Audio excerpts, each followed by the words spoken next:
किसान के पास इतना तादाद में उत्पाद आती है तो वो बाजार में ले जाए, 10 बोरी 5 बोरी होता है। अगर आप 10 किसान 100 किसान मिल के अगर जैविक उत्पाद पैदा करेंगे और किसी संस्था के माध्यम से उसको बाजार में बेचेंगे तो दोनों की समस्या सॉल्व होगी। तो काफ़ी मात्रा में चाहिए होता है। अभी तो हम लोगों के पास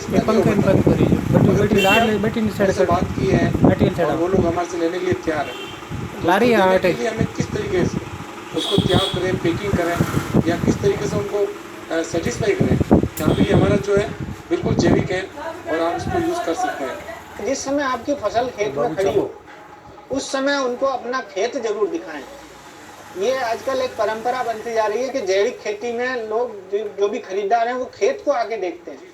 खेत जब दिखाएंगे उनको लगेगा कि आपके यहाँ कीट नियंत्रक बन रहा है, आपके यहाँ कंपोस्ट खाद बन रही है, आप उसका प्रयोग कर रहे हैं। अगर उनको ढूंढने से भी कोई कीटनाशक का डब्बा नहीं मिल रहा है और तो इस तरह से किसी को विश्वास हो जाता है कि हाँ भाई ये जैविक तरीके से हो रहा है। तो खेत की विजिट जरूर कराएं, खेत का निरीक्षण जरूर कराएं।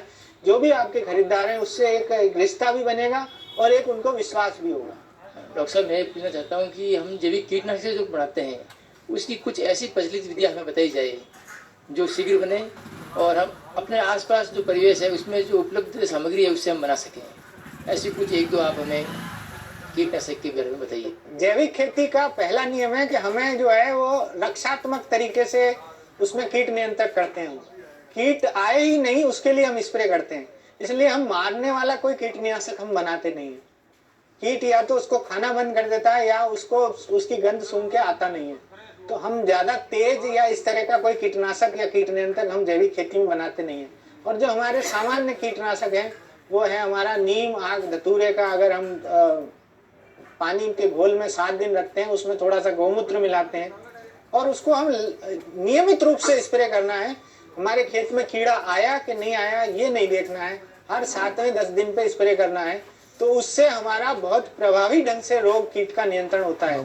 कीट रोग लगने के बाद जैविक विधि में बहुत ज्यादा संभावना नहीं रहती है। इसलिए जो भी जैविक किसान है उनको ज्यादा सचेत रह के ये काम करना चाहिए कि वो अपना पहले एडवांस में या ये बना के रखें और नियमित रूप से इसको छिड़कते रहें। कोई ज़्यादा समस्या नहीं आती है। और कुछ छाछ का भी स्प्रे कर सकते हैं, जो खट्टी छाछ होती है उसका भी स्प्रे कर सकते हैं। तो ज़्यादा को उसमें कीटनाशक में बनाने में समस्या नहीं है, उसको लगातार प्रयोग करने में समस्या है। आप नियमित रूप से प्रयोग करें। तो ये जो पूरा बेल्ट है ये एक फसलीय बेल्ट है। ज़्यादातर एक फसलीय बेल्ट में